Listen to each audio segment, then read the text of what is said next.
Hi friends, இன்றைக்கி வாங்க மல்லிகை செடியை நான் வச்சுருக்கேன். வாங்க பார்க்க போகலாம்.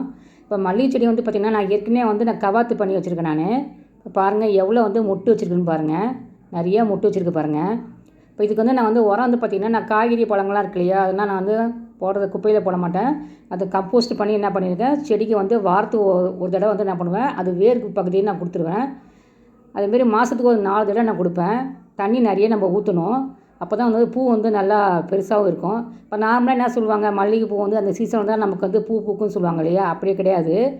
நீங்கள் பூத்து முடிச்சதுக்கப்புறம் பார்த்தீங்கன்னா, நீங்கள் கவாத்து பண்ணிங்கன்னா நீங்கள் மல்லிகைப்பூ செடி எந்த சீசனில் வேணாலும் பூ பூத்துகிட்டே இருக்கும்.